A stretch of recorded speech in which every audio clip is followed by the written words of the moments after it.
Je suis Vanessa Morin, infirmière libérale avec une expertise et une expérience en psychiatrie depuis, plus de 15 ans.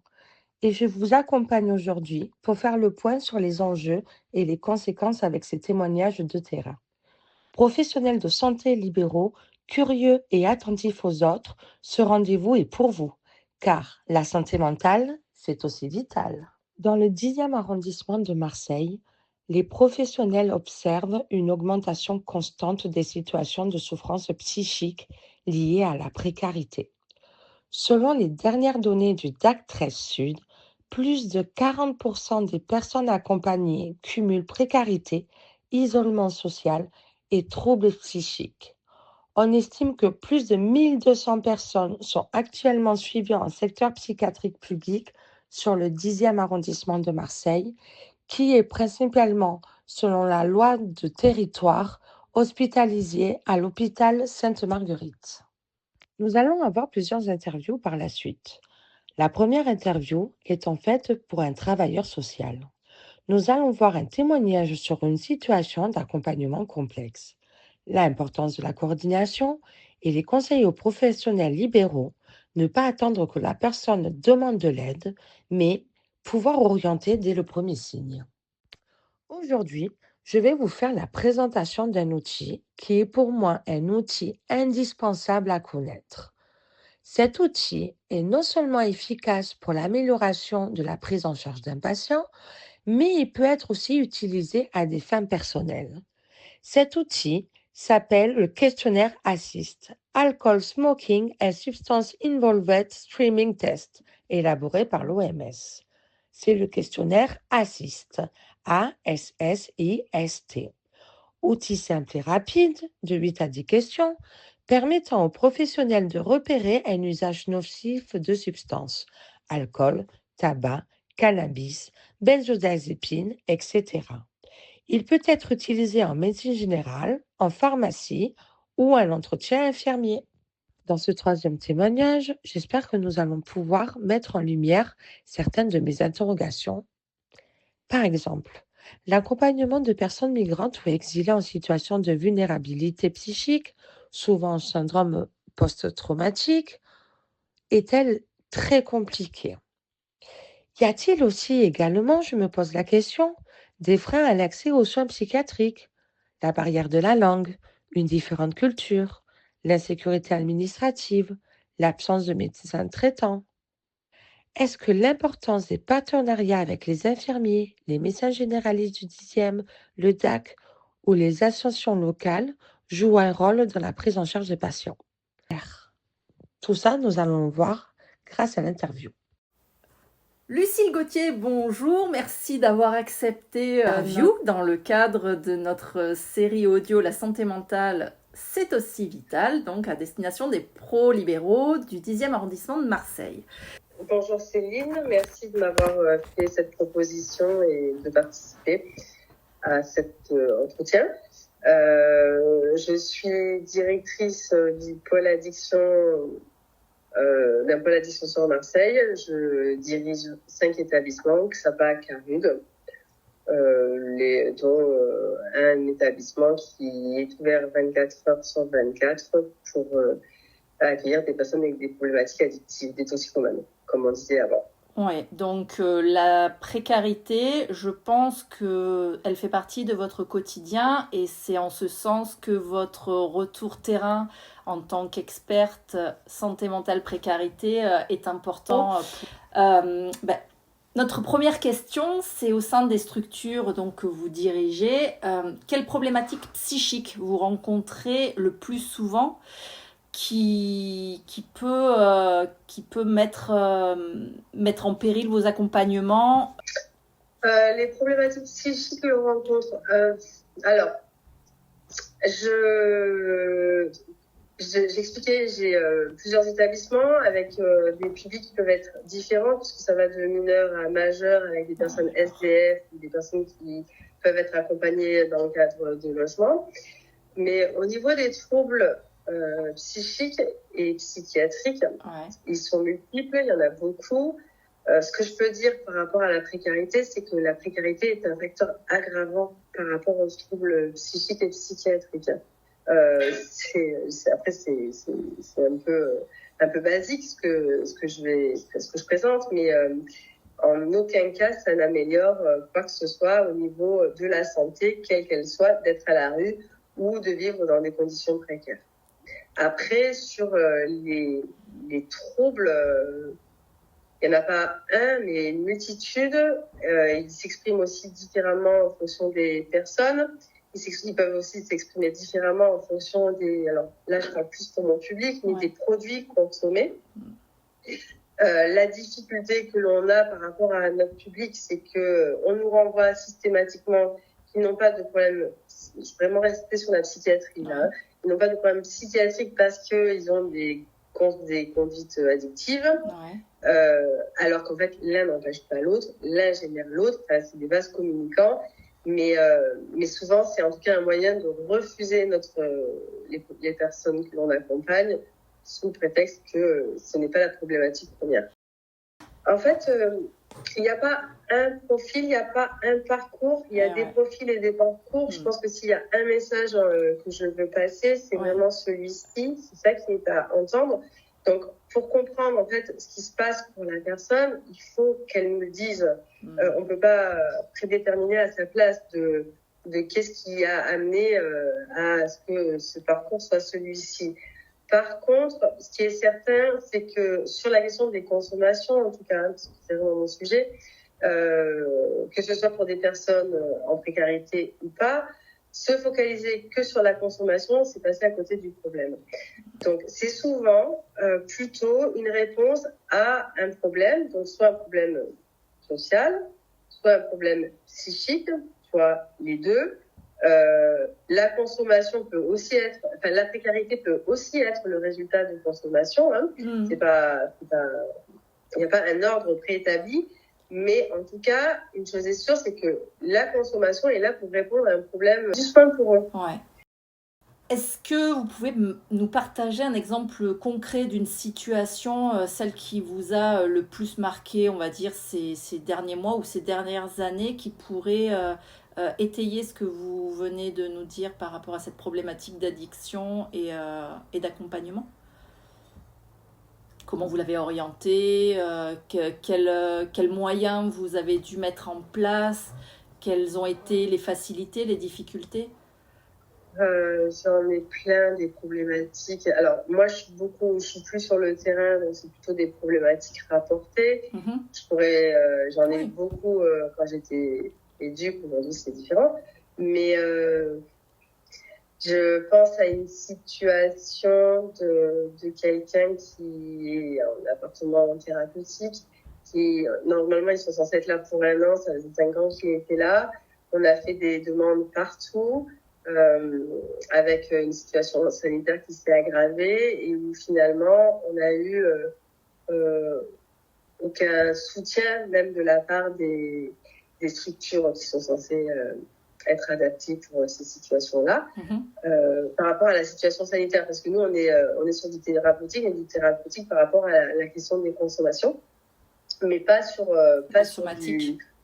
Pas du somatique. Et là c'est un monsieur en lien avec ces consommations extrêmement massives, qui partaient sur une cirrhose, qui partaient sur des dégâts physiques très importants, et avec absolument pas de soutien de personne parce que alcoolique, parce que lourd, et du coup à nous renvoyer systématiquement que ça faisait pas partie de leur mission. Donc il y a vraiment ce sujet-là de stigmatisation. Du coup, qui pose un problème d'accès aux soins, quels qu'ils soient. Et ça fait le lien avec l'isolement aussi, les addictions, les conduites addictives qui peuvent entraîner l'isolement, et l'isolement, la rupture de soins, qu'elle soit intentionnelle ou pas. Alors, il y a quand même là où on était en difficulté quand même pour cette situation, c'est qu'il y a des structures dont les missions sont d'accueillir des personnes SDF, il n'était pas parce qu'il y a un appartement thérapeutique, ou de venir à domicile pour amener une coordination médicale. Ok. C'est même pas, il y a des structures qui existent, mais un refus, sans que ce soit très clair pour nous, de prise en charge de leur part. Il est resté chez nous 5 ans, et donc son état s'est fortement dégradé. Pas bien. Et en fait, étonnamment, à peu de temps après ça, il a reçu une réponse pour aller sur une résidence sociale, je crois, enfin une résidence à Domas, qu'il attendait depuis très longtemps. Et du coup, il va partir, mais en même temps, il n'est toujours pas parti, parce que pas prêt à partir, parce que plus du tout en capacité d'être seul. Du coup, il a une place quelque part sur l'autonomie, mais il n'y va pas parce qu'il faut mettre en place autour une coordination, celle qu'on a essayé de mettre maintes et maintes fois, qui ne s'est pas faite, et aujourd'hui qui est encore plus nécessaire puisqu'on est amené à le laisser partir. Ouais, et lui il a peur de partir. Si tu veux, c'est normal qu'il ait peur de partir. Ça fait 5 ans qu'il a une équipe qui vient le voir, qui vient tous les jours, il a quoi que ce soit, il appelle, en plus on le prend comme il est. Donc oui, il est possible, bien sûr c'est difficile, mais de la même manière, ça tu pourras le remettre, moi à l'époque quand j'étais chef de service sur les appartements thérapeutiques, je constatais que les personnes qui étaient à la rue, quand elles accédaient à un logement, même relativement sommaire, elles mouraient. Voilà, ça pouvait amener à un départ précipité pour le coup, mais vers la mort. Parce qu'elles n'étaient plus dans leur environnement qu'elles connaissaient et où elles s'étaient adaptées? Parce que, alors, là encore, je peux pas généraliser, ça dépend de chaque situation, mais parce que le corps est en mode survie, et que quand il lâche, il lâche. Il lâche. Et c'est vraiment, et je dis ça, c'est important, on parle de précarité, c'est important d'avoir ça en tête parce qu'en fait, le passage de la rue à autre chose, ça s'accompagne, c'est pas évident, c'est évident pour personne, et surtout pas pour les personnes qui le vivent. C'est un peu pareil que quand tu as des enfants qui sont dénutris, tu leur donnes pas à manger tout de suite, tu vas par étapes. Et pour moi, il faut en tout cas être vigilant à ça.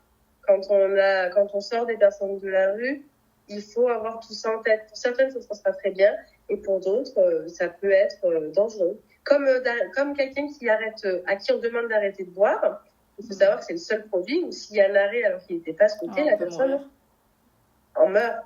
Ce que tu rapportes, c'est super intéressant dans la façon de mieux comprendre ce qui se joue parfois entre les personnes accompagnées et les soignants quels qu'ils soient, que ce soit les soignants du social ou les soignants de la santé. On peut passer à côté de choses tellement évidentes si on n'est pas suffisamment attentif. C'est vraiment précieux ce que tu nous partages. Merci Lucille.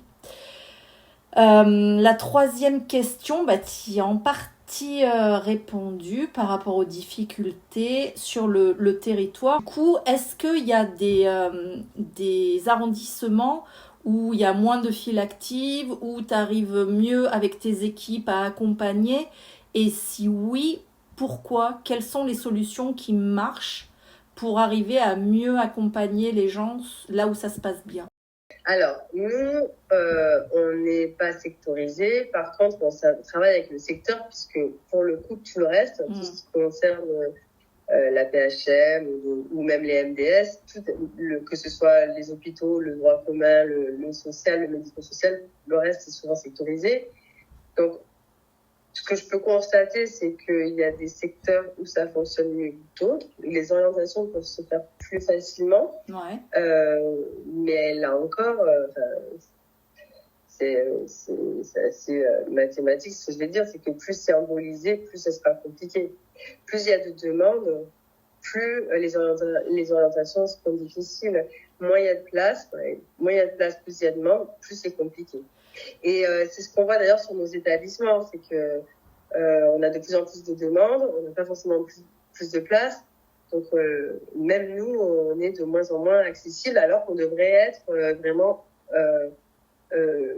tout de suite opérationnel pour n'importe qui. Ça me fait penser à ce dont on parlait la dernière fois concernant les alternatives, différents modes de recours, et que si on disait que les vôtres, c'est le stade 4 ultime, et que vous avez peut-être des gens qui peuvent aller en stade 2, du coup, un peu comme les bed blockers, pardon pour l'expression à l'hôpital, vous auriez votre bed blocker du social, et comment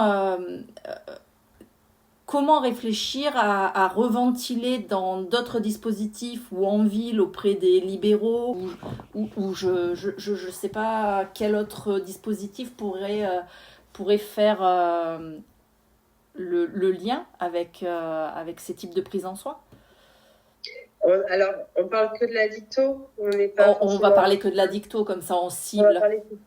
C'est ça, parce que sinon c'est trop large. Mais si je parle de la dicto,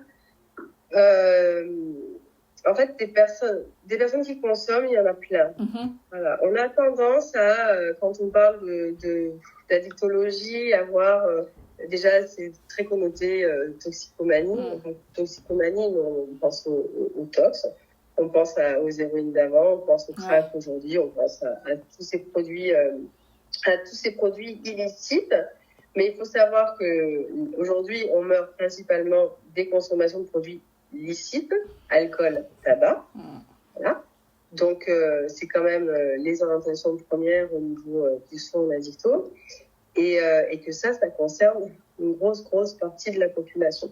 Et ces personnes, soit elles ne vont pas voir leur médecin parce que c'est des consommations cachées, parce que même pas forcément identifiées par la personne, soit elles vont voir le médecin, et comme elles ne posent pas de problème, il n'y a pas de sujet en soi pour la médecine de ville. Ce qui est problématique, à mon sens, aujourd'hui, après 20 ans en addicto, et sur des établissements plutôt fléchés produits illicites, c'est que là encore, on fait face à une stigmatisation des personnes que l'on accompagne. Et du coup, si on est sous TSO, traitement de substitution aux opiacés, ou autres, Lyrica et compagnie, on est refusé en médecine de ville. Ce qui est dommage, parce que c'est pas parce qu'on a ce type de traitement qu'on va forcément, je suis désolée pour l'expression, mais foutre le bordel, être violent, être agressif. Non, ça c'est vraiment des représentations. Et du coup, on a des personnes qui sont dans nos centres, qui pourraient tout à fait être suivies en médecine de ville, comme n'importe qui restent chez nous parce qu'on n'arrive pas à relayer, tout simplement parce que les médecins refusent de prescrire des TSO, par exemple. D'accord, donc ça c'est super intéressant aussi. Ça veut dire qu'il existerait une alternative si on travaillait sur les représentations autour des addictions et de la toxicomanie, et notamment sur la toxicomanie liée aux psychotropes. Oui, c'est pour moi, il y a quand même une communication à faire. C'est ce qu'on se dit aussi entre acteurs de terrain sur l'image de notre public, sur l'image de l'addiction, sur la dépendance. De toute façon, l'addiction, ça veut plus dire grand-chose parce que les addictions, les dépendances, il y en a à tout, pas seulement aux drogues. On voit bien c'est avant tout des comportements. Donc en fait, l'idée c'est vraiment de se décentrer du produit pour être sur le lien que l'on a. Et au-delà du lien, c'est les conséquences en fait de ce lien-là. Parce que après tout, quelqu'un qui va consommer de la cocaïne une fois tous les mois, est-ce que c'est plus grave que quelqu'un qui va boire un verre d'alcool tous les jours? De quoi on parle? Quelles sont les conséquences? Quels sont les risques? Donc en fait, on sait plus vraiment de quoi on parle. Les gens ne savent pas de quoi ils parlent. En tout cas, moi, je crois qu'il faut aborder plutôt sur la question du risque et de la sécurisation de ce risque-là, plutôt que le produit ou même la consommation.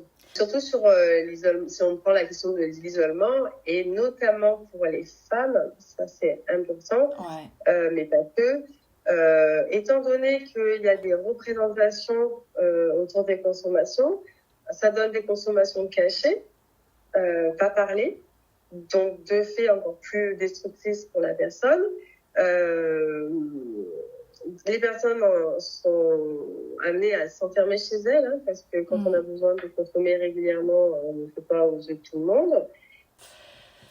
C'était un témoignage, un retour d'expert éclairant, intéressant. Mille merci Lucille d'avoir pris du temps pour les pros du 10.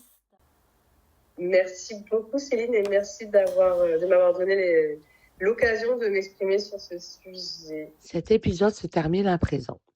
Pour conclure, 3 points clés à retenir de cet épisode.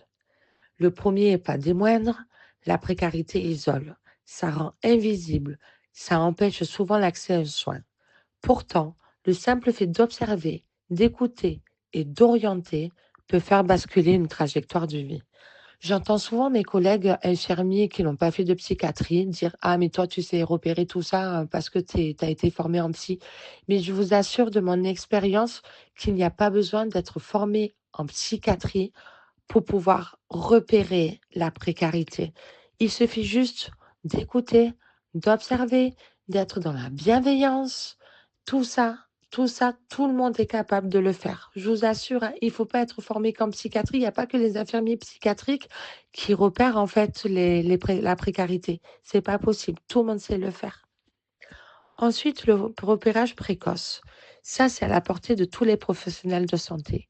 Des outils comme l'Assist, des indicateurs simples et un regard attentif permettent de ne pas passer à côté. Et le troisième point, et pour moi le plus important, c'est la coordination interprofessionnelle. Je pense que c'est la clé. Chaque professionnel joue un rôle. Pharmacien, médecin, infirmier, travailleur social, structure associative. Il ne s'agit pas de tout faire tout seul, mais de faire ensemble. Je vous assure que la solidarité est vraiment la clé.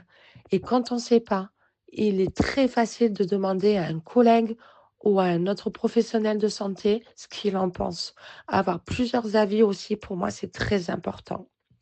Et pour aller plus loin, consultez l'annuaire de la santé mentale de la CPTS sur notre site. Inscrivez-vous aux formations Premier secours en santé mentale organisées par la CPTS au premier semestre 2026. Contactez les référents de santé mentale de la CPTS via Doctolib, Cielo ou l'annuaire Plexus Pro pour obtenir de l'aide sur une situation difficile.